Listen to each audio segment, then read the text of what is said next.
नमस्कार सभी धर्मी लोगों का आपके अपने चैनल पे एक बार फिर स्वागत है। आज भी हम पवित्र रामचरितमानस के अयोध्या कांड पर ही चल रहे हैं। इस समय गुरु वशिष्ठ जी भरत जी को राज तिलक के लिए समझा रहे हैं कि बिना राजा के प्रजा और परिवार का नाश हो जाता है और ये उसका धर्म है कि वो अयोध्या का राजपद प्राप्त करे। इसी पर चल रहे हैं। गुरुजी ने मुझे सुंदर उपदेश दिया, फिर प्रजा मंत्री और आदि सभी को यही सम्मत है, अर्थात सभी को यही सम्मत है। सभी इससे खुद बता रहे हैं कि ठीक है। ये माता ने भी उचित समझ से ये आज्ञा दी है। माता कौशल्या ने भी इसको उचित समझकर आज्ञा दी है और मैं भी अवश्य उसको सिर चढ़ाकर वैसा ही करना चाहता हूं, क्योंकि गुरु, पिता, माता, स्वामी और सुहृद मित्र की वाणी सुनकर प्रसन्न मन से उसे अच्छी समझकर करना मानना चाहिए। उचित अनुचित का विचार करने से धर्म जाता है और सिर पर पाप का भार चढ़ता है। आप तो मुझे वही सरल शिक्षा दे रहे हैं जिसके आचरण से मेरा भला हो। यद्यपि मैं इस बात को भली भांति समझता हूं, तथापि मेरे हृदय को संतोष नहीं होता। अब आप लोग मेरी विनती सुन लीजिए और मेरी योग्यता के अनुसार मुझे शिक्षा दीजिए। मैं उत्तर दे रहा हूं, यह अपराध क्षमा कीजिए। साधु पुरुष दुखी मनुष्य के दोष गुणों को नहीं गिनते, अर्थात जो साधु पुरुष होते हैं जब वो उनका उपकार करना चाहते हैं तो वो उनके गुण और दोषों को नहीं गिनते। पिताजी स्वर्ग में है, श्री सीता राम जी वन में है। मुझे आप राज्य करने के लिए कह रहे हैं, इसमें आप मेरा कल्याण समझते हैं या अपना कोई बड़ा काम होने की आशा रखते हैं। मेरा कल्याण तो सीतापति श्री राम जी की चाकरी में है, सो से माता की कुटिलता ने छीन लिया। मैंने अपने मन में अनुमान करके देख लिया कि दूसरे किसी उपाय से मेरा कल्याण नहीं है।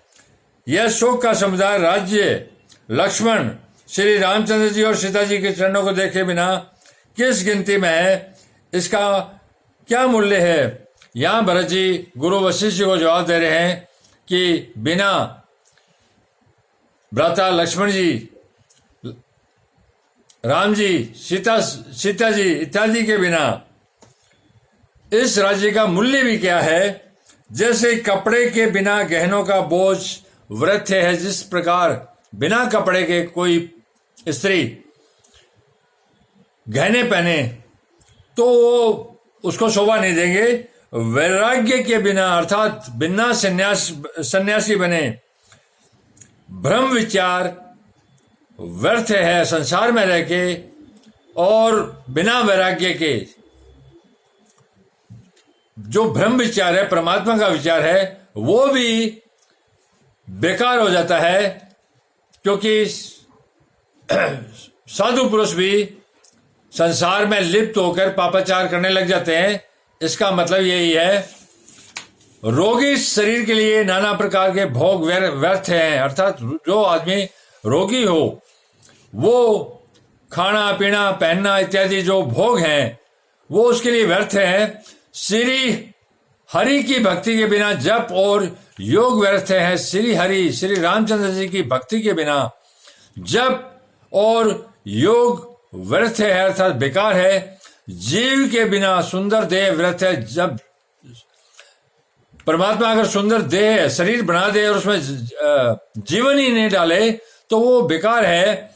वैसे ही श्री रघुनाथ जी के बिना मेरा सब कुछ व्यर्थ है। उसी प्रकार श्री रघुनाथ जी के बिना भरत जी का सब कुछ जो है वो बेकार है।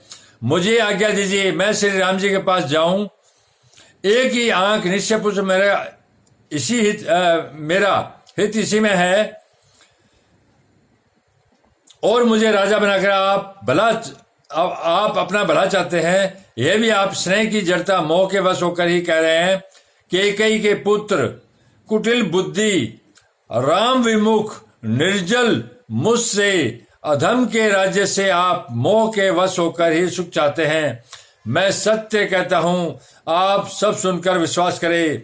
धर्मशील को ही राजा होना चाहिए। यहाँ भरत जी वशिष्ठ जी को बता रहे हैं कि धर्मशील को ही राजा होना चाहिए। आप मुझे हट करके जो ही राज्य देंगे तो ही पृथ्वी पाताल में धस जाएगी। यहाँ पर भरत जी बता रहे हैं कि जो ही आप मुझे अयोध्या का राज्य देंगे, क्योंकि ये पाप है, तो इससे पृथ्वी जो है पाताल में धस जाएगी। मेरे समान पापों का घर कौन होगा, जिसके कारण सीता जी और श्री राम जी का वनवास हुआ। राजा ने श्री राम जी को वन दिया और उनके बिछुड़ते ही सवै स्वर्ग को गमन किया। और मैं जो सारे अनर्थों का कारण हूं, होश हवास में बैठा सब बातें सुन रहा हूं। श्री रघुनाथ जी से रहित घर को देखकर और जगत का उपवास सहकर भी ये प्राण बने हुए हैं। इसका कारण यही है कि ये प्राण श्री राम रूपी पवित्र विषय रस में आसक्त नहीं है। ये लालची भूमि और भोगों के ही भूखे हैं। अर्थात ये जो प्राण हैं, ये लालची हैं। ये भूमि और जो भोग हैं, जो सुख हैं, उनके ही भूखे हैं। इनको धर्म से कोई मतलब नहीं। मैं अपने हृदय की कठोरता कहां तक कहूं, जिसने वज्र का भी तिरस्कार करके बड़ाई पाई है। कारण से कार्य कठिन होता है, इसमें मेरा दोष नहीं। हड्डी से वज्र और पत्थर से लोहा भयानक और कठोर होता है।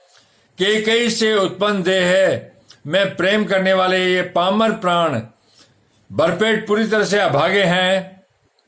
जब प्रिय के वियोग में भी मुझे प्राण प्रिय लग रहे हैं, जब श्री रामचंद्र जी के वियोग में भी मुझे प्राण प्रिय लग रहे हैं, तब अभी आगे मैं और भी बहुत कुछ देखूं सुनूंगा।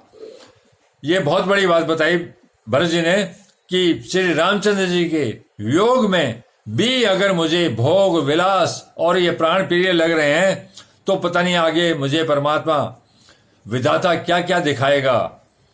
लक्ष्मण श्री राम जी और सीता जी को वन दिया, स्वर्ग भेजकर पति का कल्याण किया, सवै विधवापन और अपयश लिया, प्रजा को शोक और संताप दिया। माता कौशल्या के बारे में ये बताया है। लक्ष्मण जी श्री राम जी और सीता जी को तो वन दिया, स्वर्ग भेजकर पति का कल्याण किया, सवै विधवापन और अपयश लिया, प्रजा को शोक और संताप दिया, और मुझे सुख सुंदर यश और उत्तम राज्य दिया। कई ने सभी का काम बना दिया। माता कौशल्या नहीं, यहाँ पर कई का जिक्र था। इससे अच्छा अब मेरे लिए और क्या होगा। उस पर भी आप लोग मुझे राज तिलक देने को कहते हैं। कई के पेट से जगत में जन्म लेकर यह मेरे लिए कुछ भी अनुचित नहीं है। मेरी सब बात तो विधाता ने ही बना दी, फिर उसमें प्रजा और पंच आप लोग क्यों सहायता कर रहे हैं। यह पाप तो विधाता ने ही मेरे सामने खड़ा कर दिया, तो आपको पंच बन के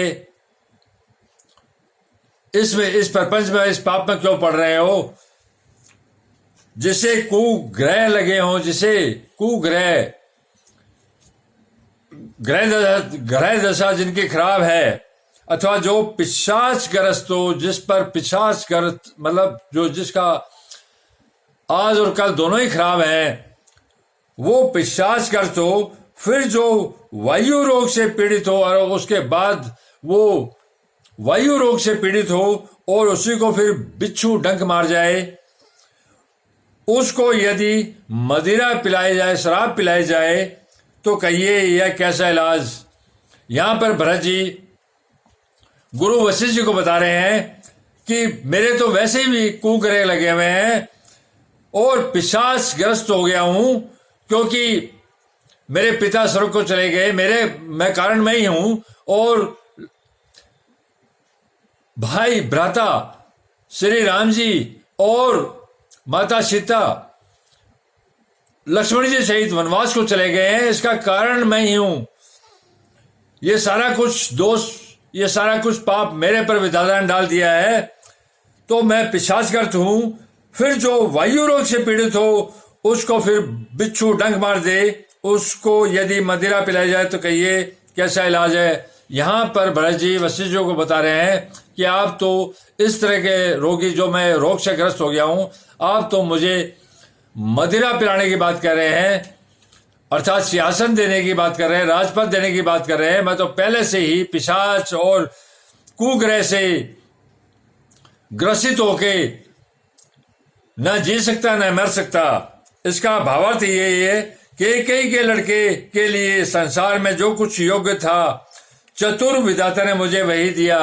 कई के लड़के के भाग्य में जो कुछ है, इस तरह की माता, कुमाता के जो बच्चे होते हैं, उसको विधाता जो कुछ देता है वो सारा कुछ भरत जी को दे दिया। अपयश, बदनामी, पाप, सब कुछ विधाता ने मुझे वही दिया। पर दशरथ जी का पुत्र और राम का छोटा भाई होने की बड़ाई मुझे विधाता ने वृद्धि दी। यहां पर भरत जी बता रहे हैं कि ये तो ठीक है कि मैं कैकेयी का पुत्र हूं, मेरे कारण पाप हुआ, मेरे कारण वनवास रामचंद्र जी को मिला और मेरे पिता स्वर्ग को चले गए। इसका निमित्त कारण मैं ही हूं, क्योंकि अगर मैं नहीं होता तो कैकेयी ऐसा कभी भी नहीं करती। पुत्र के मोह में उसने ये पाप किया और ये पाप मेरे पर पड़ गया। लेकिन विधाता ने यहां पर एक गलती कर दी। दशरथ जी का पुत्र और राम जी का छोटा भाई होने की बड़ाई मुझे विधाता ने वृद्धि दी है। यहां पर भरत जी बता रहे हैं कि कैकेयी का पुत्र बनने के बाद, इतने बड़े भारी पाप में होने के बाद, विधाता ने मुझे दशरथ जी जैसे देवता पिता का पुत्र बनाया और श्री हरि साक्षात और माता सीता का भाई और देवर का जो मुझे पद दिया है वो तो वृद्ध गया, उसका तो कोई यहां मतलब नहीं रहेगा। इसका भावार्थ ये है। धन्यवाद। आप लोग इसी प्रकार अपने चैनल पर बने रहिए। मैं आपको एक परमात्मा और उसके पवित्र ज्ञान मार्ग पर लेके चल रहा हूं। जैसे जैसे मुझे पवित्र परमात्मा का मार्ग का ज्ञान प्राप्त होता रहेगा, मैं उसी प्रकार आप लोगों को देता रहूंगा। धन्यवाद। शुभ रात्रि। कल फिर मिलेंगे।